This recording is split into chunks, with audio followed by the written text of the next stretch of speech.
Welcome to our JMD coaching class by Himanshu Sharma, आपका हार्दिक स्वागत अभिनंदन है। आज फिर हम फंडामेंटल राइट्स का समता का अधिकार हमने बता दिया। 6 मौलिक अधिकार होते हैं। विधि के समक्ष समता, स्वतंत्रता का अधिकार, शोषण के विरुद्ध अधिकार, धर्म की स्वतंत्रता और संस्कृति शिक्षा का अधिकार, संवैधानिक उपचारों का अधिकार, मतलब 6 मौलिक अधिकारों को हमने क्या किया बताया था आपको, जिसमें से पहले समता का अधिकार जो 14 से 18 था उसको हमने बता दिया है। ठीक है, आज सबसे इंपॉर्टेंट जो है स्वतंत्रता का अधिकार। स्वतंत्रता का अधिकार अनुच्छेद 19 से 22 तक है। ठीक है, तो आज मैं आप लोगों को पहले अनुच्छेद 19 बताने जा रहा हूं, जो कि बहुत ही जरूरी है हर नागरिक के लिए, चाहे वो छोटा बच्चा हो, 18 साल के ऊपर वाला बच्चा हो या 65 साल का बुढ़ा हो, सबके लिए बहुत ही जरूरी होता है। ये अपने अधिकारों का आप जानिए। तो पहला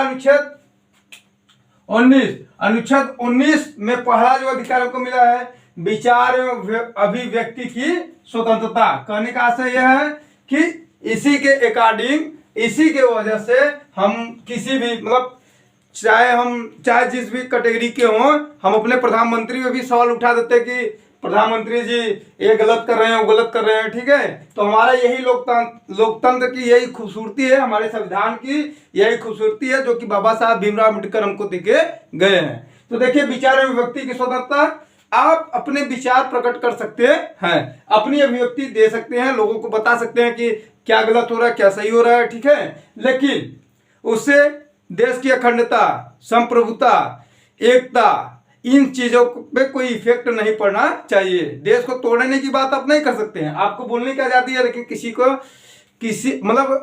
भी प्रकार से, किसी भी आपके वाक्य से देश की स्वतंत्रता को खतरा नहीं होना चाहिए। ठीक है, कि आप हड़का फड़का दिए कि देश को तोड़ दो, यूपी अलग कर दो, पंजाब अलग कर दो, कश्मीर को अलग कर दो, ऐसा आप नहीं बोल सकते हैं। ठीक है, तो जिससे हमारे देश की एकता, अखंडता ये बनी रहे।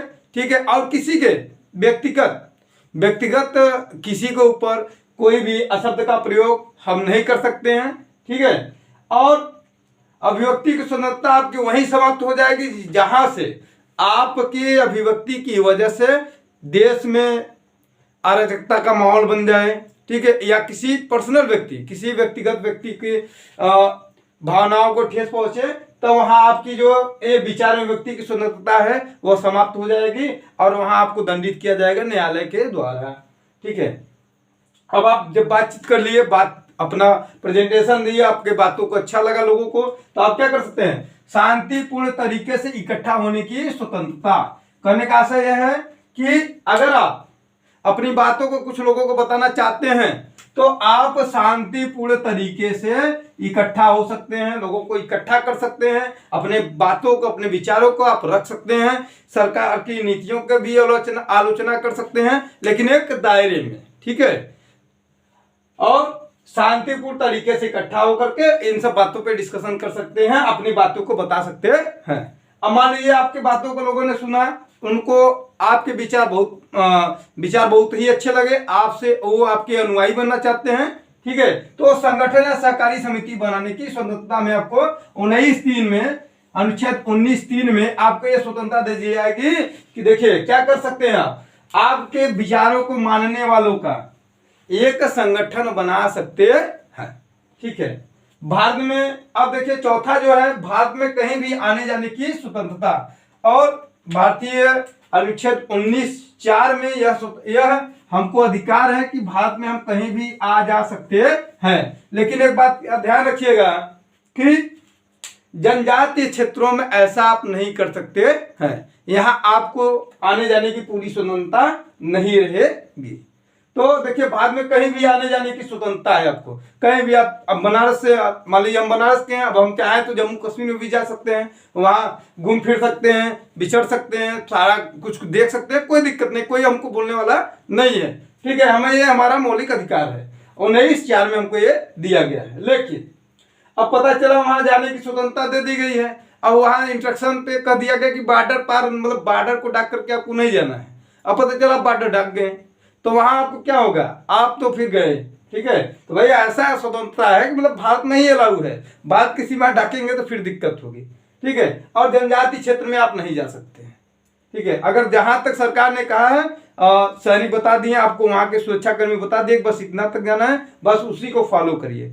मैंने उस वीडियो में ही आपको बताया था आपकी स्वतंत्रता वहीं समाप्त होती है जहां दूसरे की स्वतंत्रता शुरू होती है। तो यहाँ पे आपको बात समझ में आ गई, भारत में कहीं भी आने जाने की स्वतंत्रता।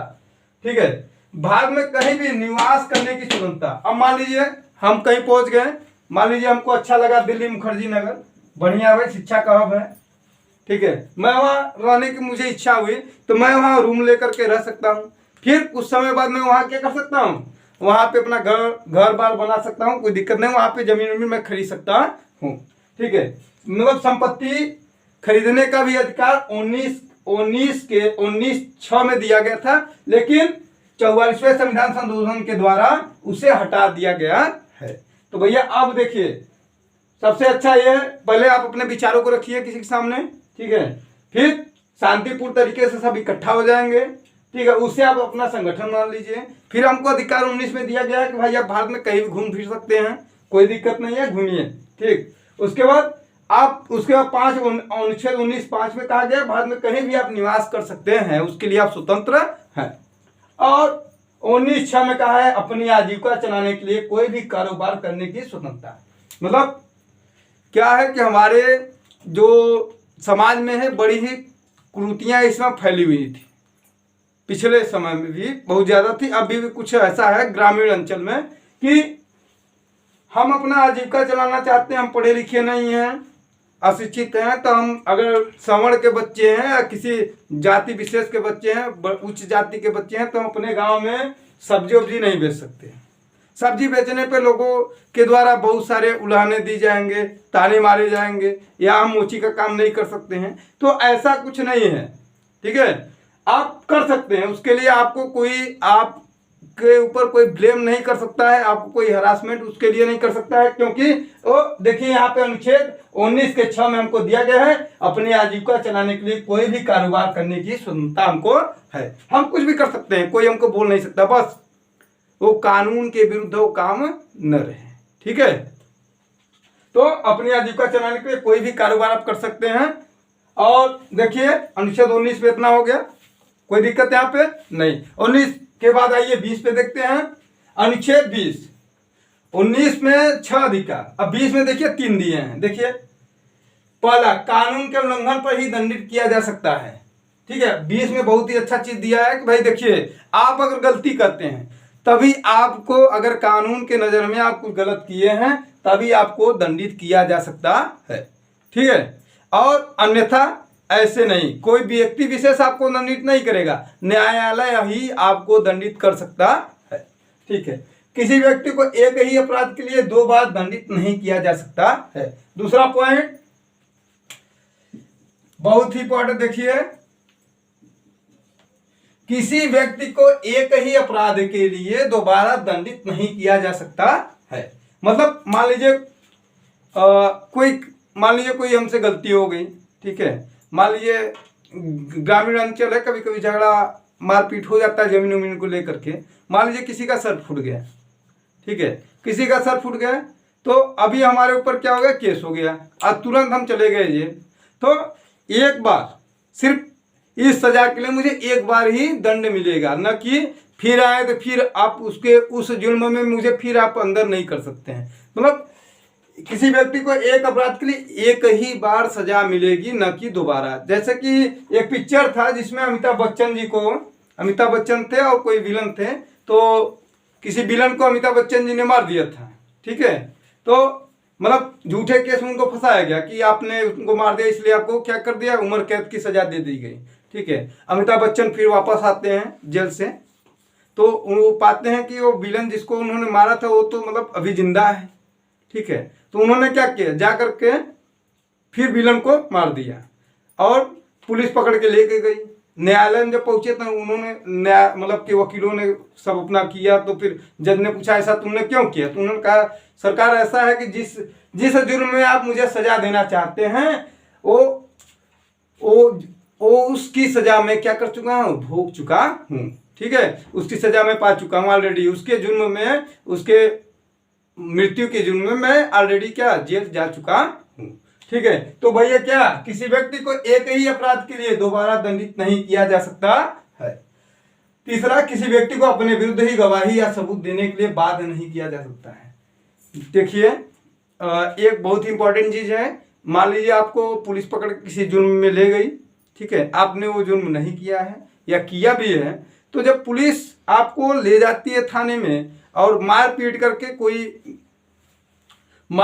कोई प्रोफार्मा बनवा लेते हैं कि भाई आपने किया, लिखित दीजिए, तो वो मान्य नहीं होता। न्यायालय में थाने में दी गई कोई भी गवाही मान्य नहीं होती है। ठीक है, तो किसी व्यक्ति को अपने ही विरुद्ध गवाही या सबूत देने के लिए बाध्य नहीं किया जा सकता है। ठीक